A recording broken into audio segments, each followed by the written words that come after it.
There we go.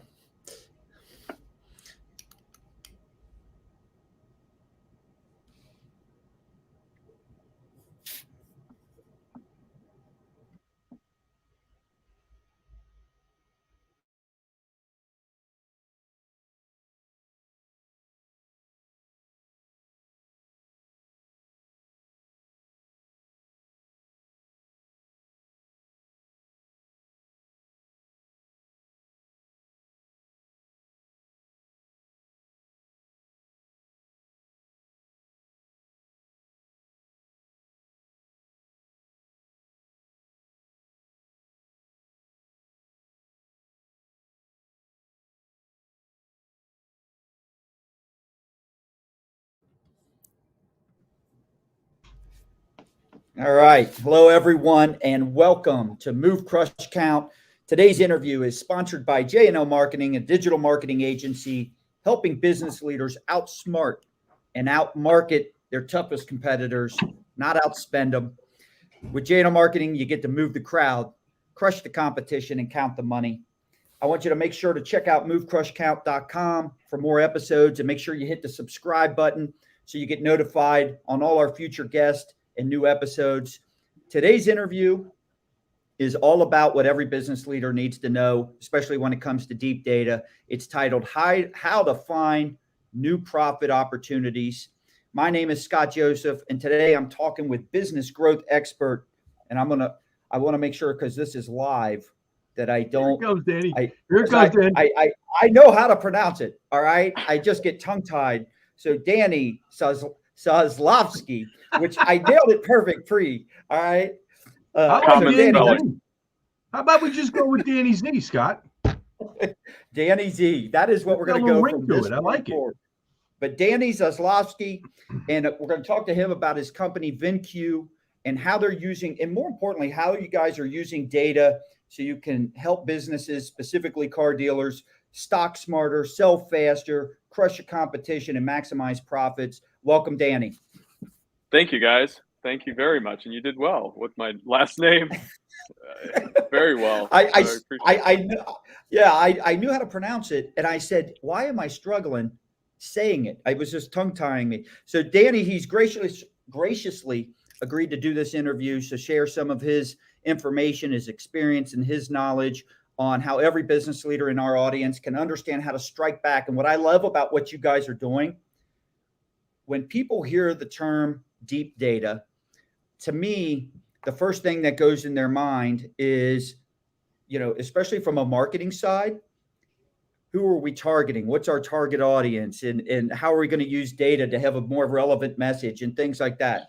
You're coming at data from a different angle, and that is you're looking at the insights to become more efficient, more productive, which is critical because this show is all about helping businesses strike back who are being marginalized and commoditized.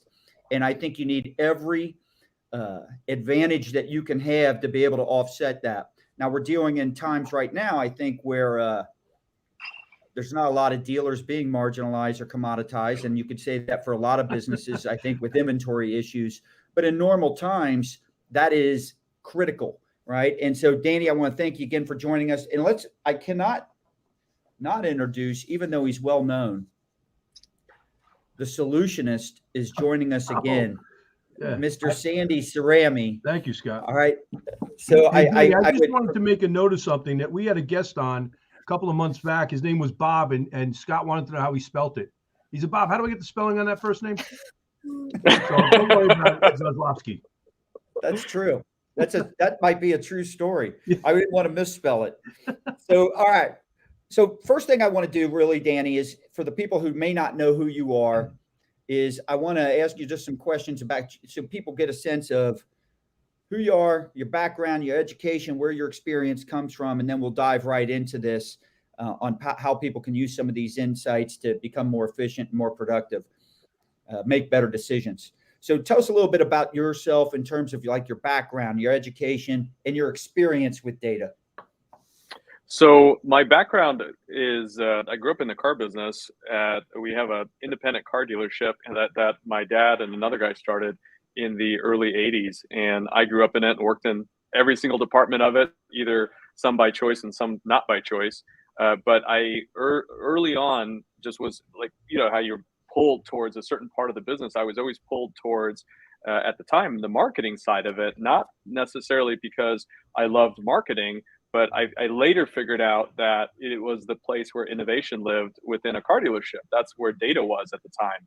And so I got to create all these processes internally and with our vendors that churned our dealership into something that could be scaled. And I really, really enjoyed that. And then I've always thrived in a place where I could take industry with technology and then create solutions that helped more than just me. I've always felt that I have more to share in this life. And so I was lucky enough to meet a guy named Chris Hoke. He was introduced to me. So I'm in Kansas City for those watching, and Kansas City is like I think they call it the prairie, Silicon Prairie of the United States. And so VinSolutions here, Auto Alert's here, VinCue is here, obviously. But I grew up with a guy named Matt Watson who started VinSolutions. And there's a whole story behind that and how we met. We met at a Sears when he was selling computers. And after he had started VinSolutions, I've always wanted to be in that technology space. And when I was going out to start a tech company, he introduced me to Chris Hoke, who today is our founder and creator of the tech we're going to talk about today. All right. So when exactly did you get started? Why'd you what gave you this idea to start this company? Why'd you do it?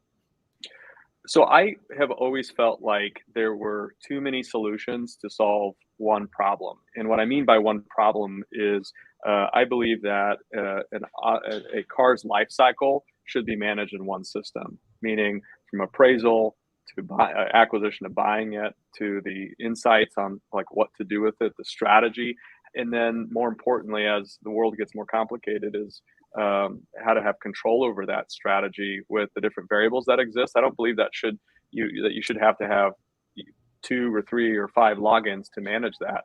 And then the feedback that comes from those insights, whether it's from a third party, whether it's from your own website, right? The world continues to give you opportunities to maximize, but it turns into a negative when you're having to manage the same car in multiple, what I call disparate systems. So I wanted to solve that problem. And I have a team here who feels that way too, because there's so much rich data and information that comes from understanding, what did I buy? Did I do well with it? Should I replace it? What are the variables, whether it be seasonality, market demand, or competition, or all these different things? And when I can accumulate that, not just in the moment, but the way dealers think, by the week, by the month, and then look back in time, now you're competing regardless of if you're an independent or a large group. Now you're competing with the Carvanas and the CarMaxes of the world that have created solutions to win. So go ahead, Sandy. I love the approach, and I think it's brilliant. I think when you can simplify the number of ways that you can gather the information and ultimately deploy it into one solution, I think it's brilliant.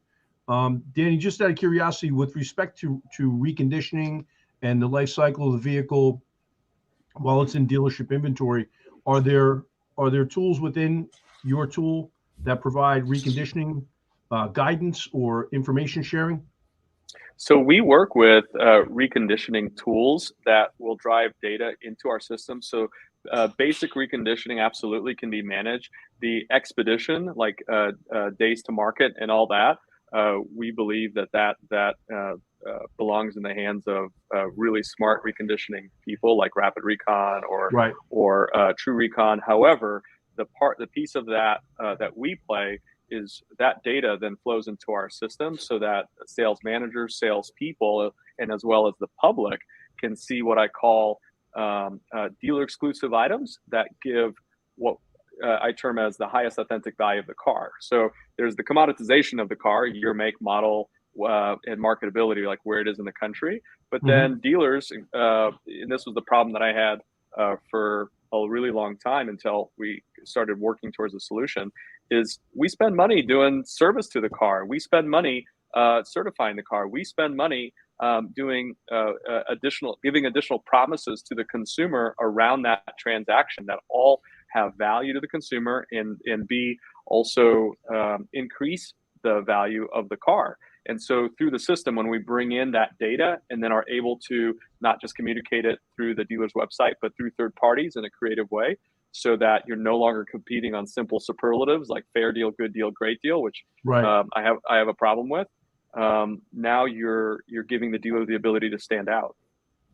And I think that's the Uber decommoditization that Scott always refers to, is how do we really differentiate ourselves and create that value story with each and every vehicle that we retail. I love that your tool does that.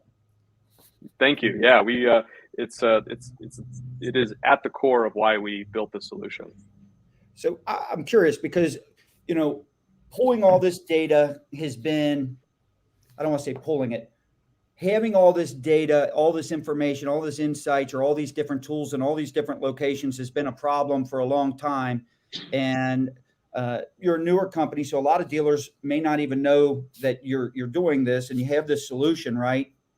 I can tell you firsthand, for the dealers who do know of you, speak very highly of you guys. But my initial question is very simple. And by the way, I had to apologize. I had to take these out. I had two different conversations going on in my head at the same time. So Scott, this is par for the course, with the schizophrenics of the world. So I just hope it wasn't coming through on the show. So, but how in the heck did you get all this into one location? What had to happen?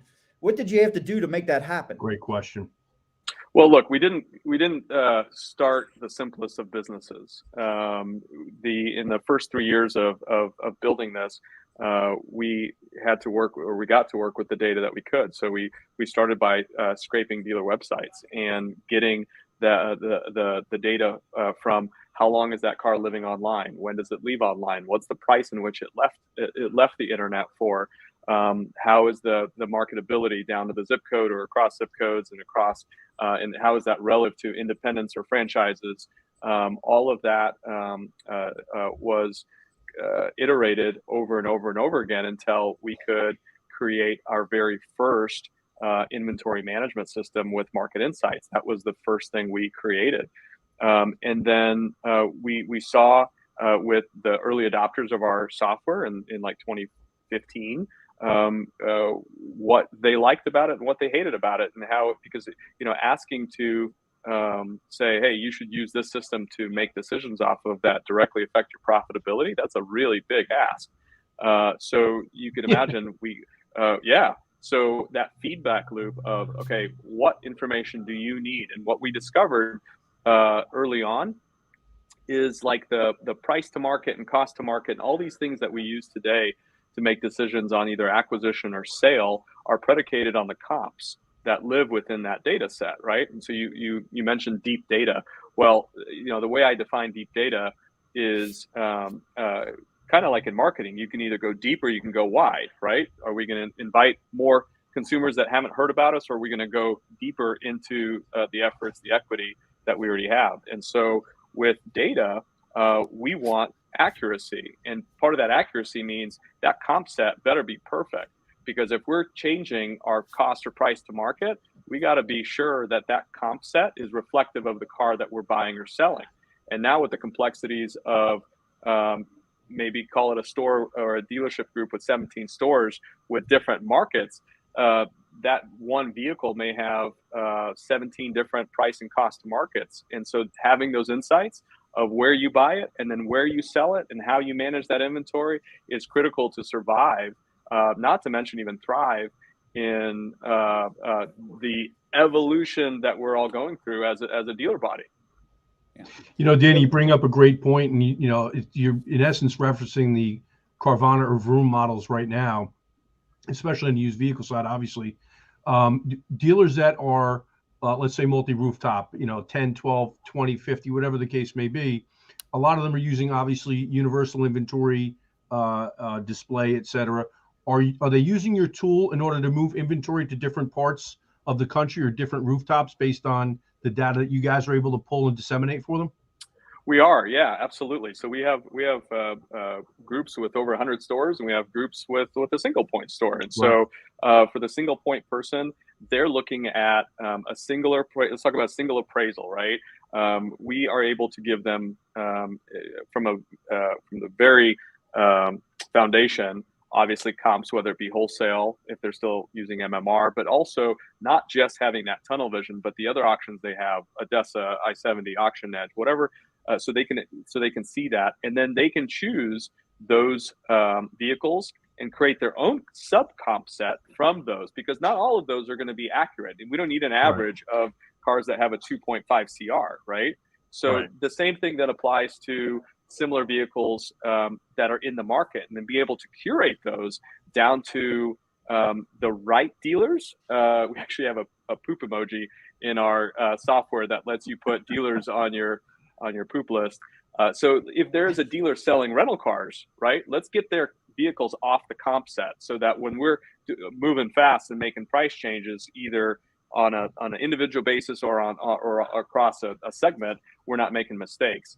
And then this is, the evolution of our product. We identified that retail transaction data is so important, especially today, where I don't want to be looking at expert data, which is what I consider wholesale transactions. There are a bunch of experts competing in the lane to buy the same car. Let's see what they're actually leaving the market for, and then start thinking about our strategy from a retail transaction standpoint. And then lastly, and most recently in the last 18 months, we brought in private party data. So now we can see how we're competing with consumers and or what that consumer appetite is. So when you take that, right, you have all these insights on what we call RMV, or retail market value screen. You now have the power to wield where either that car or that segment of car or that price bucket or whatever is going to go. Where's it going to do the best across a dealer group, because that changes the behavior, that changes the culture, that changes that's how you take profitability and tie that to reporting. And now you have control over your business in a time where we have the Carvanas of the world putting cars in our market that don't physically exist in our market. So the only way to play that game is to have a solution that gives you the power. Otherwise, it's just hopes and dreams and complaints. I love the fact that you're impacting both the acquisition side and the disposition side, right? Because you would be putting a far different number on a vehicle, knowing that you could actually dispose of it at another dealership location within the group. And so I think it changes the dynamic in terms of acquisition strategy just as much. Yeah, totally. And so to be able to give your acquisition team members a buying plan that is a combination of your own sales and your experience and the market demand in that space, and then also the competitor data. So like what's selling around. So if I see that minivans around 25,000 and this brand is selling, but I don't have that inventory, then guess what? I can go buy that inventory, not have to spend, apologies here, marketing money to sell more cars, but just solve the problem. But I need to know, right, the good, bad, and the ugly in order to do something about it. Amen. All right. Before all this, how did you used to price your cars? How did you used to stock your inventory? Well, so I'm going to talk about just Country Hill for a second, because I still, so my schedule. I wake up at 5:45 in the morning. I've got twin boys that are 8. We do our morning stuff, and then I actually go to the car dealership. I'm there until about noon every day, 12:30 every day, and then I come to VinCue, which is where I'm at now, and I'm here until the evening, and that's my day every single day. Early on, we knew that different was better than better. And so I didn't want to chase better. I wanted to chase different. And the differentiator for us was we were the home of the $3,000 to $12,000 price range. And that was before we only accepted cash. We never even did finance. And we were the place that you could come and buy an $8,500 Nissan Altima that has been through service, that you would get an excellent experience on. The same if you were buying a Mercedes. And we knew that those customers didn't have 2 other cars in their driveway. So this experience and this car, they depended on more than a consumer buying a $40,000 car, because most likely they had others, right? And so buying that type of inventory has always been hard. But when you have it, selling it is super easy. So what we needed to do was spend our time learning how to be ninjas in the acquisition space.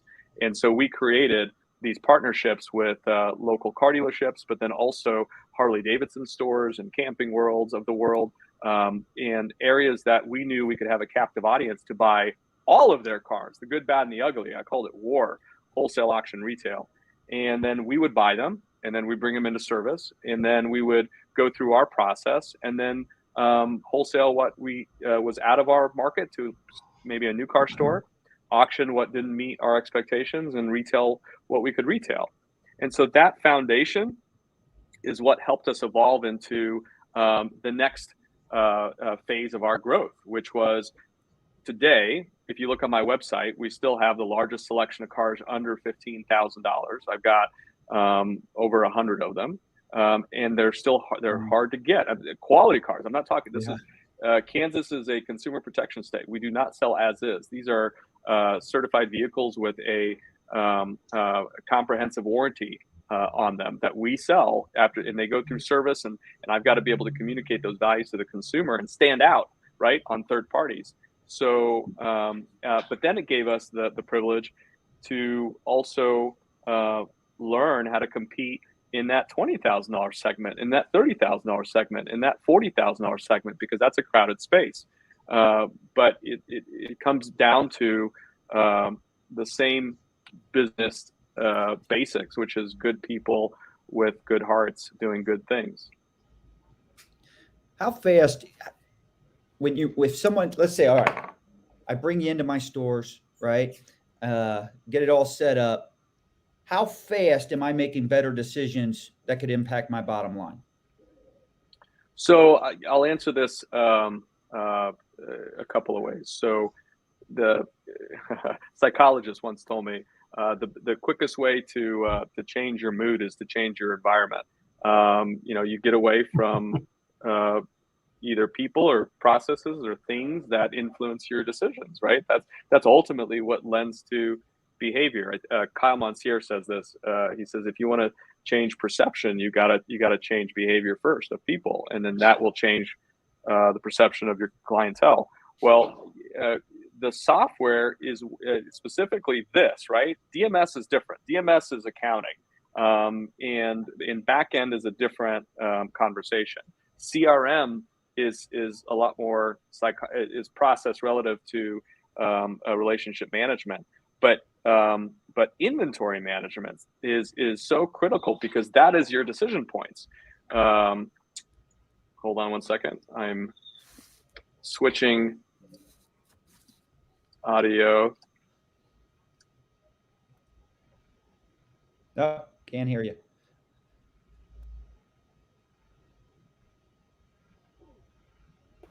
How about now?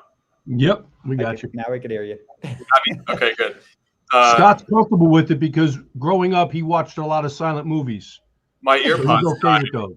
He likes Okay. the talkings better, but he grew up with silent movies. He's very comfortable with that. That's true. The biggest problem we have with Sandy is that this is all in color. So,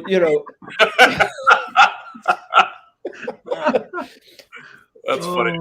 Well, okay, so back to your question. The when we give you more control over the comps that you have and the exit strategies that you have, right? Then everything changes. I mean, there's no other way to say it than that. And when you connect your inventory management directly with marketing, meaning all the things are connected and you have levers now to illustrate all the additional value of a car, when you have the ability to push all the correct options, features, packages of a vehicle, not just to your site, but to third parties. And now you start seeing the differences of lead quality all of that then translates to the conversations you're having with consumers and the brand that you show every day in your store. Well, not only that, but I'm just sitting here thinking, in normal times when margins are very small, and you're just not making a lot of money on the front end, what you're actually selling these vehicles for, and that goes for any business vertical, actually, getting the right inventory, turning it and selling more of it faster is critical, because you got to make up for the margin with volume, right? And so I'm just sitting here as you're which getting I have this never data. bought, by the way. I do not buy that for a second. I've never bought that from day one. Explain that. So we don't run a donut shop, meaning if I had a donut shop, I would have billboards and commercials that says we have the tastiest donuts, right? And our differentiator is a perceived value. Well, the trouble is that automotive dealers, which I am one of, have not had the opportunity to have control over our greatest asset, which is the authentic advertising of the car. We used to be able to, obviously, it used to be a pretty captive audience where we put stuff in a magazine or we put stuff in the newspaper, we put stuff on television. That was the end of it. And so the variables within those differentiators were a lot more narrow. Well, today, there are things that are outside of our control with how that vehicle ranks, where that vehicle shows up, what the journey of the consumer is. Because ultimately, if you think about it like real estate does, real estate has something called MLS, right? MLS is there so that the owner of the property holds the ownership of that property. Well, in the automotive world, there isn't that. And so what ends up happening is our inventory, like I own the car, right, is being used sometimes in a way that's not accurately reflecting the asset. And it's not fair to the dealer to be able to have to play that inaccurate game. And so that's where that profit is lost. That's where that opportunity for inefficiency comes into play. That's interesting. And I think it's also a matter of philosophy or strategy, Scott. If you talk to Rob Ruth and even Paul Lynch as well, they like to do it on the turn, high volume. I'm not necessarily saying that they are shrinking their profit margins as a strategy, but they do want a high turn rate, as a function of their strategy. Yeah. So I believe you can have your cake and eat it too. Is my answer. I think you can have high churn, and I believe that you can have healthy gross. But I believe that a lot of those decisions are evolving into more acquisition strategy and better, deeper data conversations with the way that you're and having standards of how your property, your vehicle, right? I'll give you an example. There's I'm not going to name names because it doesn't matter. But there was a third-party vendor out there that I cut off. I stopped playing the game.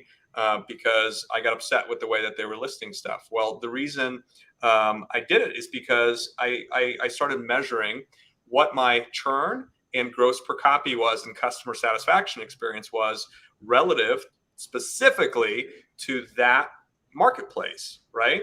And I figured out that I was getting people that were wearing out my team more because they were penciling us way more. They were not valuing the effort that we were putting into the transaction or the acquisition. And I said, enough's enough. I don't need to be on there. No, thank you. And that's what I think an unfair partnership looks like. Fair partnerships. How did that impact your bottom line? How did it impact your sales and the bottom line? My gross went up and my churn went up. It's so funny. I comment a lot, let's just take any business's website for a second. And this goes right to the mentality you're talking about. A lot of people don't have the courage to switch away from that because they see, look how many sales or look how many leads I'm getting from this without looking at the data deeper, which is what this entire conversation is about. And understanding what's really happening.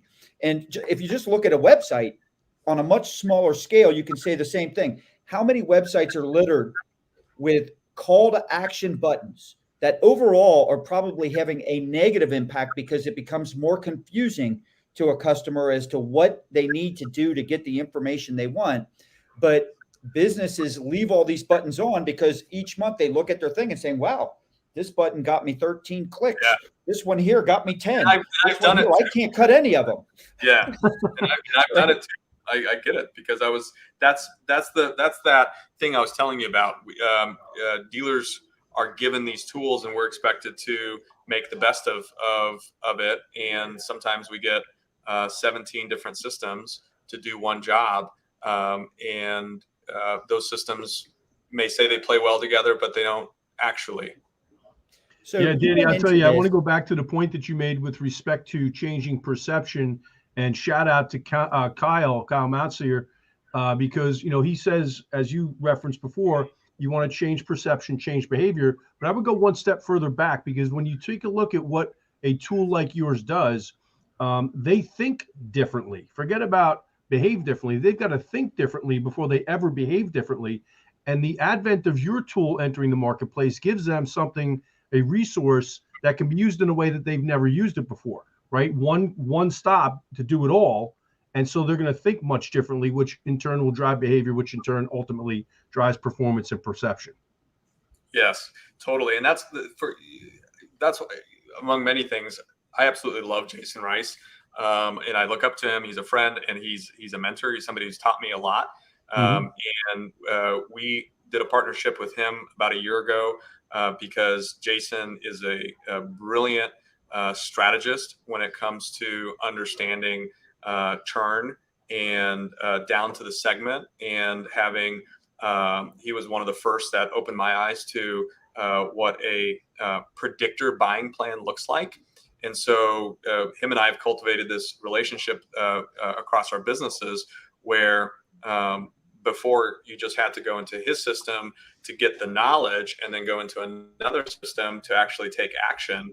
And since we've combined some of these efforts, you're now able to go into either of our systems and execute and see the data live and then make those executions live. So for example, if you're a client of Jason Rice and you know that you need a certain price range or segment of cars down to the brand, you can, through VinCue, within the same system, see those cars, whether it be wholesale, which we're used to, or the sexiest is private party. We curate all of the local private party listings in one place, filtered down to the cars that are going to give you what the delta, meaning what's the consumer asking relative to what you would pay for it, right? Your buying strategy, see that delta, and then go right and create that relationship.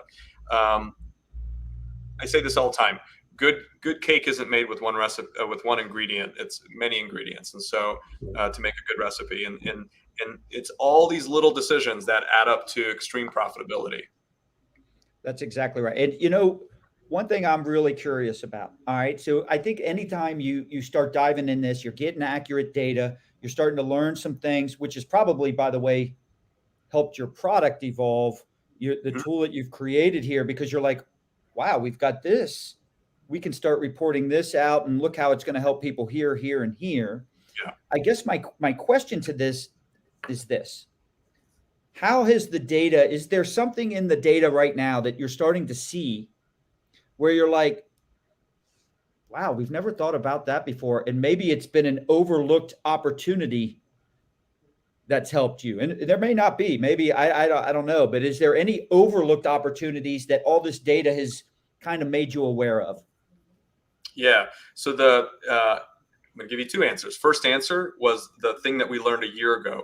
A year ago, our mission and vision was to make sure that we could share in all the ways, account for and share all the ways a vehicle has value. And that had partially to do with the authenticity of the options, features, packages, but then it also had to do with all the things that the dealer offered, and then be able to package that data file and send it. And then because we've been collecting data for so long, we can see on any given car any price change that's ever been made on a car, regardless of dealership. So when that file, right, let's say, Scott, you bought that car, you are the owner of that asset now. So since that car was birthed, you would be able to see every price change that's ever been made by anybody, including auctions and dealers. That we consider pretty relevant. So if I'm taking on trade, I want to see what this car left the internet for at the last dealership or auction. All of those types of decisions have a ton of value and give you a lot of control over your own asset. So that's the first thing. The second thing we learned was we can see, when people talk about an inventory shortage, we can actually see how many cars are entering the market or leaving the market relative to the market size and appetite of that market. And so I will tell you, not all markets are afflicted by a shortage. Most have a surplus. But the thing that, how do you take that information and actually turn it into action? So I'll give you a story. I hear the word Carvana thrown around a bunch, and I got curious about it, and I said, well, how many cars did they buy from the public last year? And you can Google it because they're a privately traded company, or it's a publicly traded company. And the number was like 48,000 cars from the public. So it sounds like a big number, right? Well, okay, here's my TI-83 from college. I've paid for a couple of those for my kids, Danny. So you take 48,000, divide it by, call it 50 states, right? That's 960, divided by 12 months. That's 80 cars per state per month. That is a very easily overcomable number for dealers, because I believe that he or she who has the inventory has the opportunity. And so it is a welcome wake-up call for dealers who've been doing good business selling to now use the same strategies to acquire inventory directly from the consumer, which we do business with and have for 100 years. Yeah, two dealers that are doing that really effectively right now that I can think of are friends of the show, and that's Rob Ruth and Brian Kramer, for certain. Yep.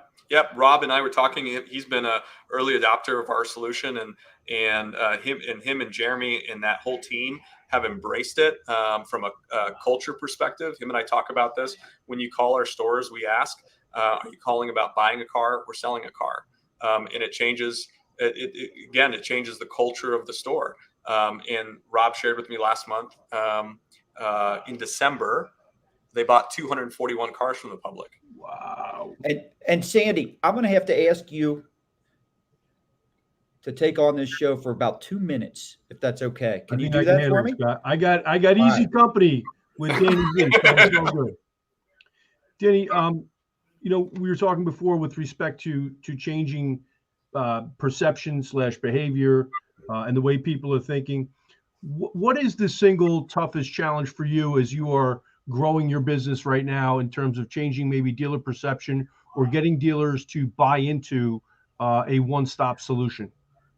Yeah, so we're not a shampoo, as in like all-in-one conditioner and rinse and body wash and all that kind of stuff. That's not the goal here. Mm-hmm. We believe that inventory management deserves to live in one life cycle, meaning mm-hmm. because that individual file for that car becomes richer and richer and richer and richer as it moves through the car dealership, as it moves through the world. And all of that belongs almost like what you would look at an EMR, an electronic medical record, mm-hmm. Within the medical space, right? And so as that car goes to other car dealerships and so forth, in order for it to have authentic, relevant information, that's why we've done it this way. And then the communication within the car dealership, whether it be with the sales manager or an owner or a photographer, even for us all to be speaking the same language, and the system is privilege based. So depending on who you give it to, and then all that boils down to, and this is something we touched on earlier, but this is a big help to me early on. Let's talk about reporting, for example. So when you have data like that, then reporting really becomes quite lethal, and because you can now see your acquisition and your exit on every vehicle that you buy down to the individual that made the decision, down to the look to books on the car, down to the amount of poaches that you made, down to the auction that you're buying from, down to the individuals or strategy, whether it be trades, dealer network, auction, or VBC. You can see all that and organize it in a way that authentically changes behavior. You're no longer making decisions because I felt something. You're making decisions because I see something. Yep. And I will tell you, even if you're a one-store independent like me, or if you have 5 stores or 20 stores, in order to compete with online disruptors, this is the direction that we feel it is going. Because these are the strategies that they're deploying, and these are the tools that they have. In my vision and my team's vision is to give, I want this business to exist in 5 years and in 10 years. And I believe we have an opportunity to eliminate the friction and increase our own effectiveness, because I don't want to look back and go, well, why did this auto industry reform and fail? And the public's going to think it's because we kept doing things the way we used to do them. But quite frankly, the answer is there aren't enough partners out there that are helping us elevate and raise the bar. Yeah, that's an interesting point. As you were talking, something came into my head and it said, it feels to me, it sounds to me like empirical intuition. You're gathering a ton of information. You're still able to make a decision on your own, right? There is some level of intuitive decision making that has to occur, even though you're aggregating so much of this rich information as you talk about. And I think that, I'm thinking of Moneyball. Like Moneyball came into my mind as you were talking, and I'm saying this is the Moneyball effect on automotive. And one of the funny parts about that movie, and I think it's relevant here, is that when there was that conflict between the old school scouts and the empirical data that they were driving to the conversation, and it went like this and blew up, as opposed to what it should have done is what you guys have done, is you have blended the ability to make some intuitive decisions based on empirical data. Is that a fair way to put it? Very fair. Yep. And let me just say that I think where we have the opportunity to make mistakes. I shared, we had an all hands meeting this morning, and when I apply a framework or a filter to the world, from which I try to lead, it's that we are becoming more and more interconnected and dependent on each other. I think that's, whether you like it or not, I think that's the direction the world is going. And I think that there are positive things that affect that, and I think there are negative things that affect that.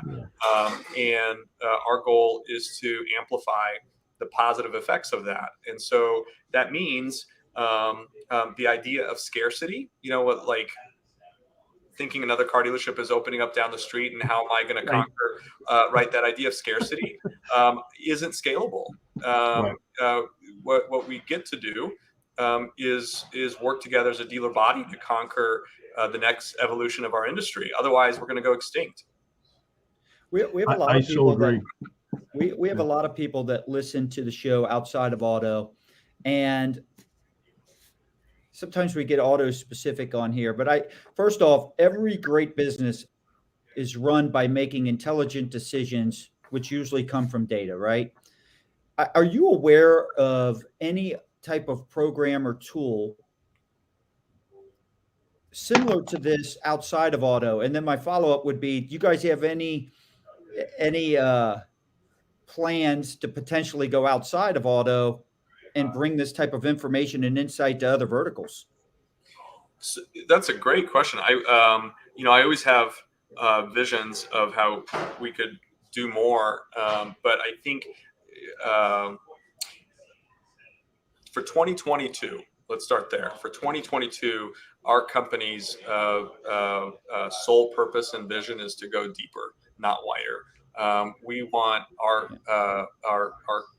partners, and I mean that seriously, because I'm on the dealer side and I know what it feels like to have a quote unquote vendor versus a partner, and how that relationship can become toxic when there's expectations that are the way you manage the relationship rather than innovation.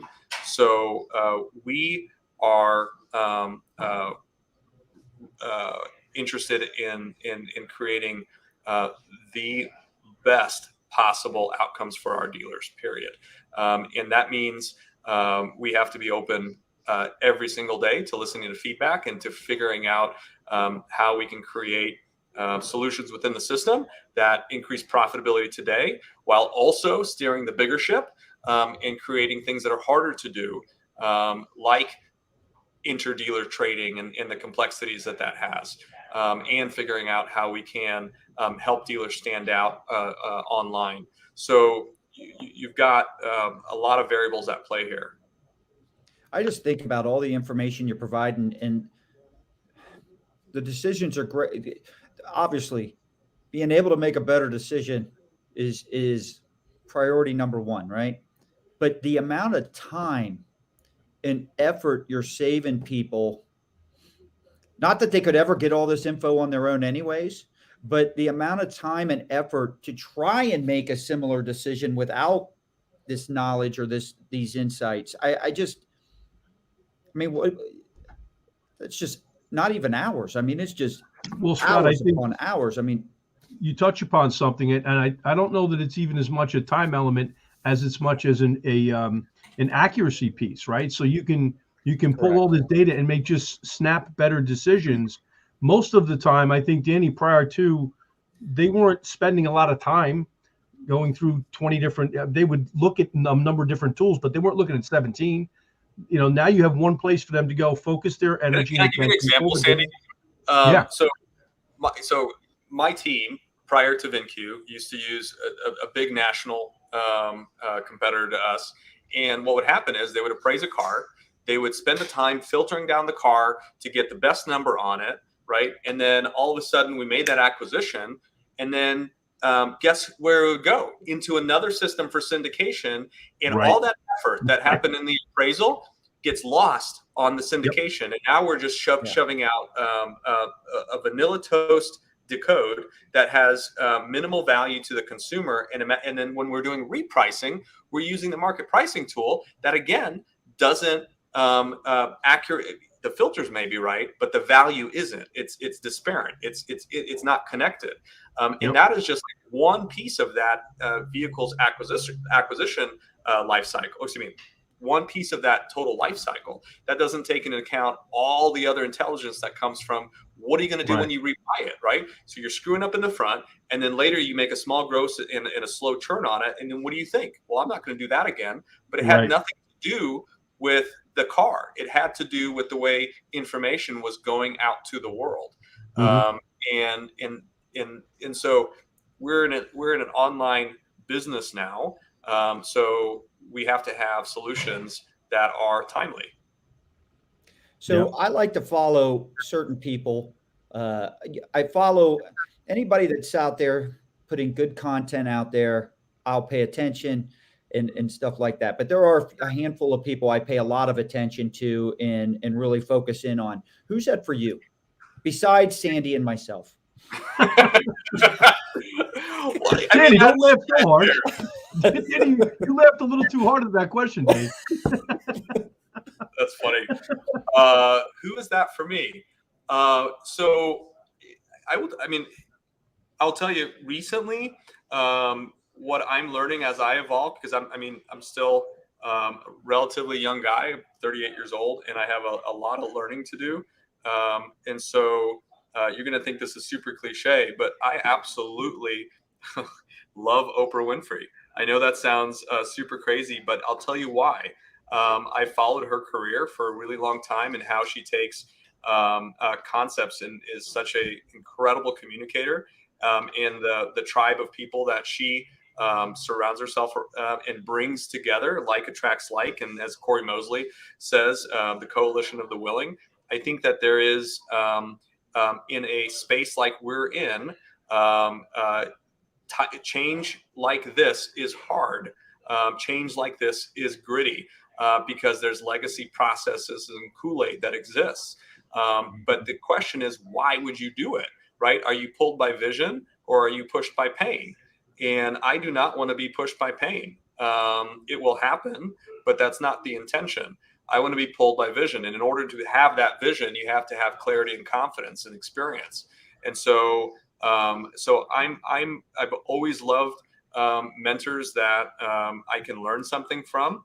And so I'm attracted to those people every single day. And that's why I agreed to be on here with you, because I see you guys out there crushing it, having meaningful conversations, not not just stuff that we talked about 10 years ago, but stuff that causes us to think forward.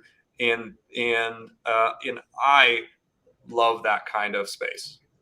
I love that answer, Danny, because there's a great story about a pile of bricks, and there's three guys standing next to the pile of bricks, and somebody walks over and says, "What are you guys doing with the pile of bricks?" And the first guy says, "I'm a mason and I'm a bricklayer.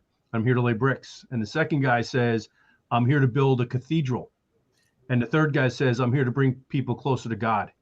And the guy that was bringing people closer to God was moved by passion, was moved by spirit, something inside of him that drove him. I think that's the message for you, is that you have a passion inside of you to create positive change and a positive impact on the industry. Yes. Thank you. Love it.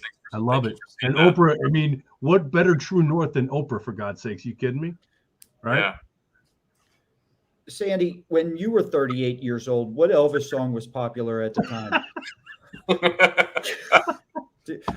Could you help us? Oh, Scott. So let me ask you, Danny. So let's say we bring in a dealer comes on with your product, right? Instantly, what's the one or two biggest opportunity if they forgot everything else the thing does? All right, what's the one or two big opportunities that should smack them right between the eyes right out of the gate? Today, our appraisal is a different type of appraisal that gives you data that you don't get in any other solution, with opportunities for exit, with different data that you see today. So retail transaction data, holistic wholesale data, meaning it's not one vendor, but it's all the vendors that you do business with that you can see transactions and be able to curate that. So how you appraise a car and then the tools that you have to communicate that to the consumer is paramount. And we continue to make that better and better and better and better. As an example, there are options and features that are expensive when it's new, but a consumer may not care about it when it's used. And having the appetite of that option or feature when disseminating the value of a car is critical, because I don't care if it was expensive. I just care if it's relevant. And so that slight difference in the way that you filter your inventory is important. Why would I care about an option when the consumer doesn't, right? Having that data translated information is paramount. The second thing is being able to get connected directly with the sellers in your market or in a market that you want. So skipping all of these. So an auction, in my opinion, only exists to create confidence between a buyer and a seller. That's it. That is the only reason in my brain an auction exists. So when a dealer can connect directly with a consumer and create the confidence without a middle person, there's so much equity that is gained, not just in profitability, but also in the future state of that business and creating a customer. So those are the two areas that within 30 days, dealers see an immediate impact. So, all right. So let me ask you this. So in the near future, and when I say people, I'm meaning like a position in a business, right? Are there any like people or even tools that you see becoming extremely important in the near future as it relates to this industry? Yeah, so I believe that systems that simplify and connect the multi-channel communicative world that we live in is going to be really important. So a learning we had is we used to tell all of our team members, hey, text everybody, right? And we made a mistake in that because we didn't know if the person on the other end was my dad, who hates texting, and has fingers this thick, and every time he presses two buttons. or if it was somebody who loves texting. And so we learned to ask, how do you want to be communicated with?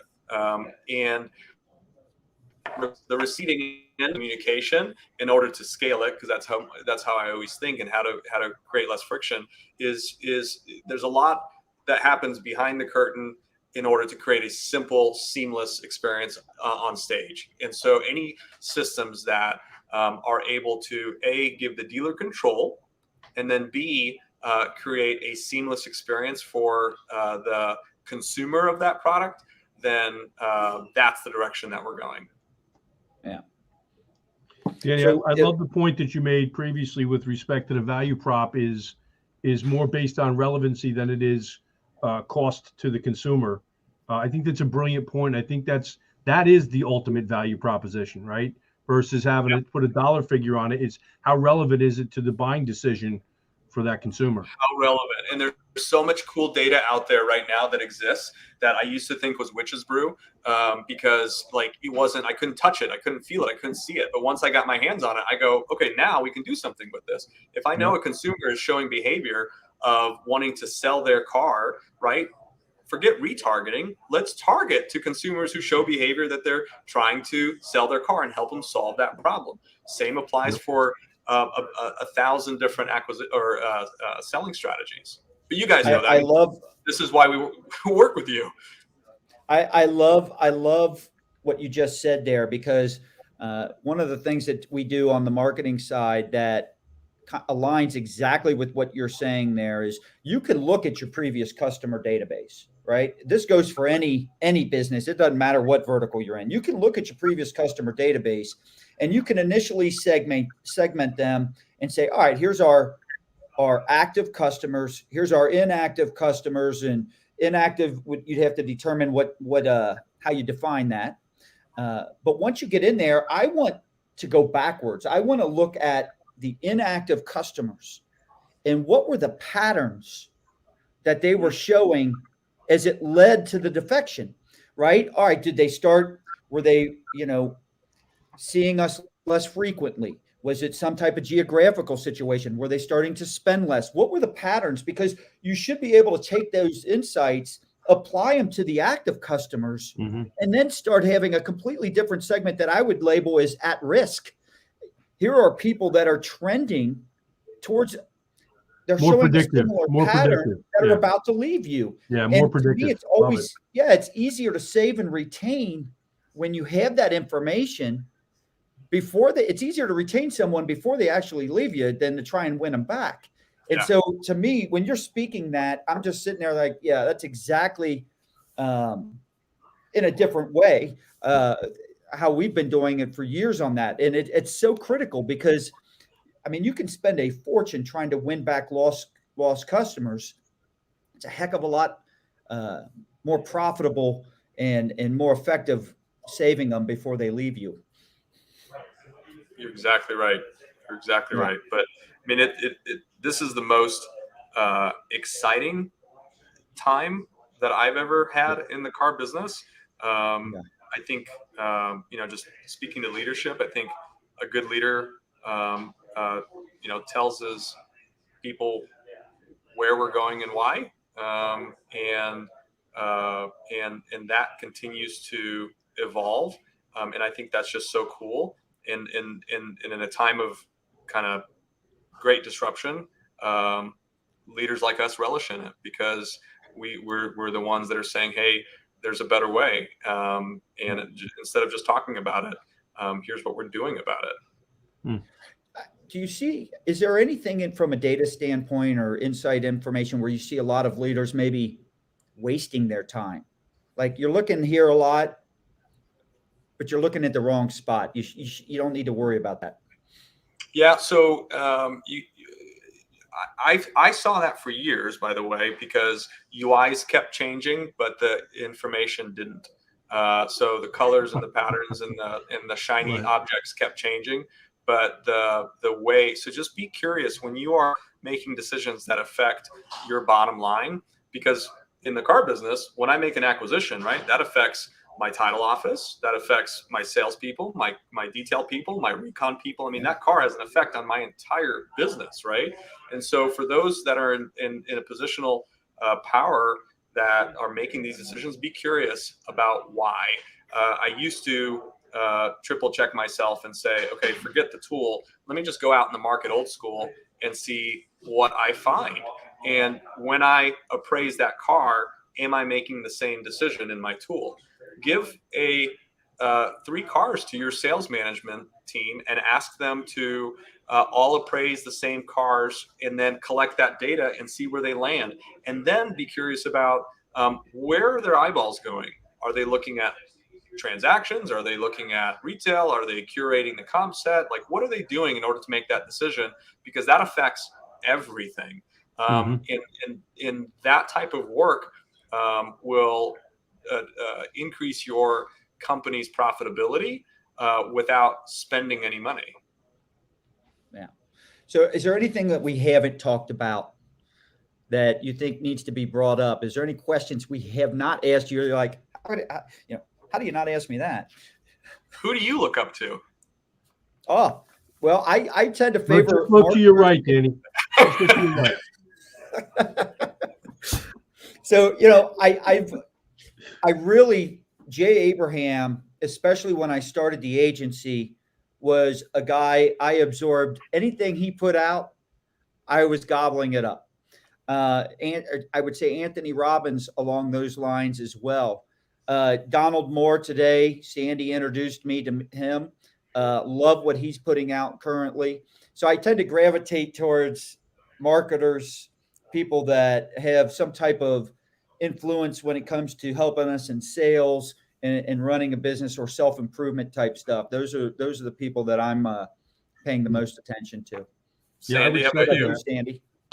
I would second Scott's 3, but I would add, and I love Donald Miller. He's really like my new brain crush right now. I just love the way he approaches things from a story-based position. I love Jim Rohn. I'm an old Jim Rohn guy, and I love Jim Rohn because I think it's so fundamentally sound in terms of how you live your life and how you put passion behind everything that you do as the fuel, if you will.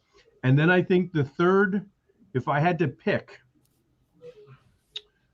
the third person I'm paying the most attention to right now, Gary V. Gary Vaynerchuk. There's so much that Gary Vaynerchuk brings to the party. I know he's got the 4-letter word deal. I don't care. It doesn't bother me. I'm a New York car guy, so it doesn't make a difference to me. But I think he is so insightful and so unbelievably self-aware. I think you talked about self-awareness before, Danny. He's so unbelievably self-aware. He's a guy that I've been paying a lot of attention to as well. Wow. You know what I think about that? I think I have 3 mentors here in Kansas City. Dan Nielsen, who owns a event company called Bishop McCann, Lyril Holt, who started CarStar, grew it to 350 locations and sold it. And then Barnett Hellsberg, who previously owned Hellsberg Diamonds before he sold it to Warren Buffett. These are all 3 Kansas City guys that have mentored me now for 5 or 6 years. And they all talk about creating a boardroom for your life and having those people that sit at that table and how they influence your decisions, both personally and financially and in business. And I think that's very telling. So thank you both. Thank you, buddy. Appreciate it. I am shocked that Sandy didn't mention his childhood friend, Napoleon Hill. So, all right. I'll tell you, people don't know that Sandy helped co-author.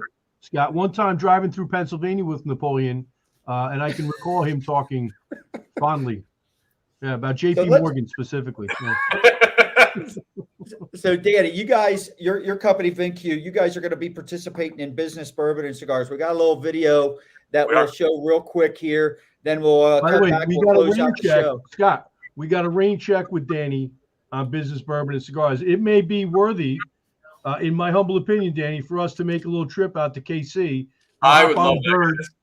Hop on the Bird, come out and have a steak in Kansas City, Scott. How are we turning that down?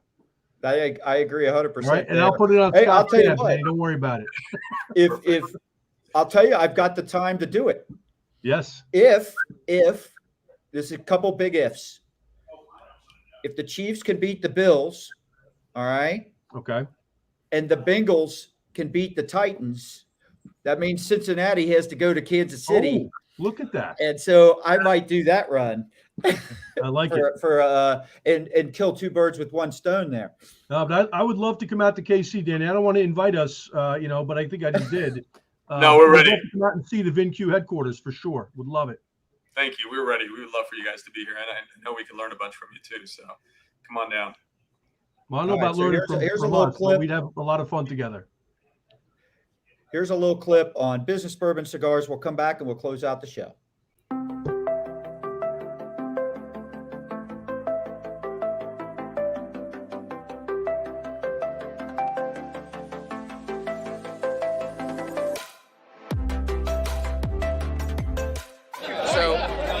Coming here, I was looking at some of the subject matter, and I was like, I don't know I'm going to get a lot out of this. In the first session this morning about inventory, it made my 3 days worth the trip. I love being around like-minded people, but most importantly, I want to develop a relationship with industry professionals that I truly respect. I love their knowledge, what they can bring to the table. If you want to learn more and push yourself and get outside of your comfort zone, this is the place to be.